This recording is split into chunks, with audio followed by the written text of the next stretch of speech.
দাসপুরের শ্রীবড়া এলাকায় নির্বাচনী প্রচারে দীপক অধিকারী ওরফে অভিনেতা দেব আর দেবকে দেখার জন্য সকাল থেকে ভিড় জমিয়েছেন একাধিক তৃণমূল কর্মী সমর্থক ও এলাকার মানুষজন।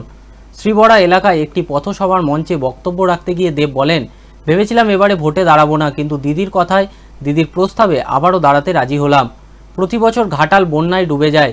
দিদি আমাকে কথা দিয়েছে ঘাটালের যে মাস্টার প্ল্যান, সেই মাস্টার প্ল্যানের কাজ রাজ্য সরকার করবে। তাই ঘাটালবাসীর কথা ভেবে আবারও ভোটে দাঁড়ালাম। রাজ্যের একাধিক ইস্যু থাকলেও প্রতিটি রাজনৈতিক দলের এবারের ঘাটাল লোকসভা কেন্দ্রে প্রচারের মূল হাতিয়ার ঘাটাল মাস্টার প্ল্যান। তাই বারে বারে বিভিন্ন মঞ্চে বিভিন্ন রাজনৈতিক দলের প্রার্থীদের মুখ থেকে একটাই কথা বেরোচ্ছে, ঘাটাল মাস্টার প্ল্যান। দাসপুরে নির্বাচনী প্রচারে এসে মঞ্চে বক্তব্য রাখতে গিয়ে দেবের মুখে সৌজন্যের রাজনীতির কথাও আসে।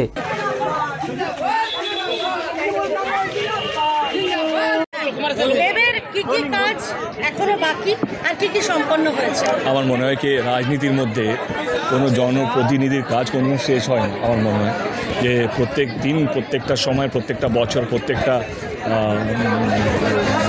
প্রত্যেকটা সময় মনে হয় কি অনেক কাজ বাকি রয়ে গেছে।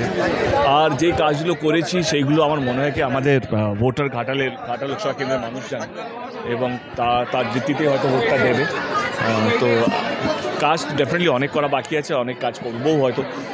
কী কাজ করেছি আমি নিজে পেটাতে চাই না, বাট আমার মনে হয় ঘাটাল লোকসভা কেন্দ্রের প্রত্যেকটা মানুষ জানে আমি কী কাজ করেছি এবং কী কাজ নিয়ে আসছি, যেটা ঘাটাল মাস্টার প্ল্যান, যার জন্য আমার আবার রাজনীতিতে ফেরত আসা।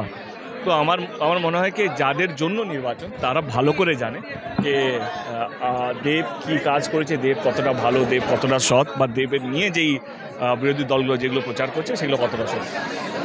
ঘরের ছেলে আবার ঘরে ফেরা, এটা একটা কিন্তু রোল উঠেছিল যে ঘরের ছেলে চলে যাচ্ছিল আবার চলে এসছে, কারণ অনন্যাদিও বলেছিল ঘরের ছেলে আবার ঘরে ফিরেছে।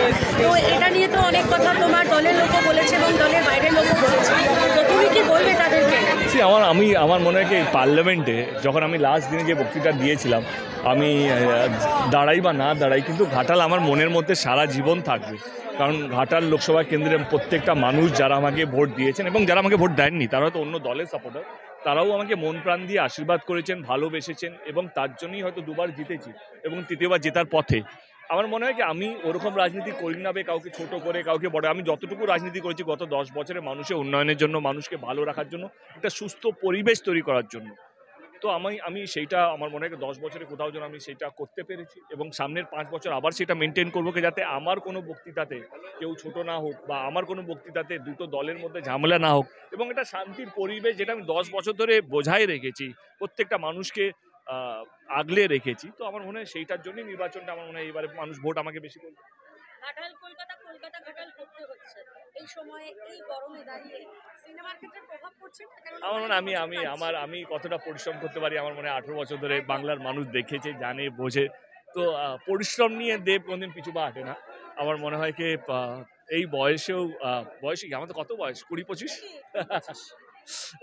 Anyway jokes apart, I think বয়স বা এনার্জি বা ক্লান্তি নিয়ে আমার কোনো ইয়ে নেই। আমার মনে হয় কি নির্বাচন এমন একটা জায়গায় চলে গেছে, রাজনীতি এমন একটা জায়গায় চলে গেছে, এত দোষারোপ বা এমন ভাষার যেখানে কোনো কিছু না জেনে শুনে বক্তৃতা দিয়ে দেওয়া, চোর বলে দেওয়া, করে দেওয়া, আমার মনে হয় এইটা আরো বেশি দুঃখজনক দেন এতটা গরম বা কতটা পরিশ্রম করছে।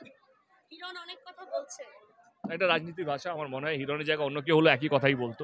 তো হিরণ বা অন্য কেউ, হিরণ জায়গায় অন্য কেউ হলো একই কথা বলতো। আমার মনে হয় যে রাজনীতির এইটাই ভাষা। তুমি সব করে পুরো দেশ জুড়ে দেখো, আমার মনে হয় কি হিরণের এখানে কোনো দোষ নেই। যেটা রাজনীতির মধ্যে দরকার, যেটা রাজনীতির মধ্যে নিয়ম, সেটাই ও করছে। আমি একটু এক্সেপশন এইখানে, আমি এই ভাষাগুলো প্রয়োগ করি না, কারণ আমার যদি হিরণকে নিয়ে বলা থাকলো আমার একটা দিন পুরো কেটে যাবে, মানে হিরণের ভালো গুণগুলো যদি বলতে যাই। তো আমার মনে হয় সেটা ওকে ছোট করে তো আমার ভোট তো বাড়বে না। আমার মনে হয় মানুষ বোঝে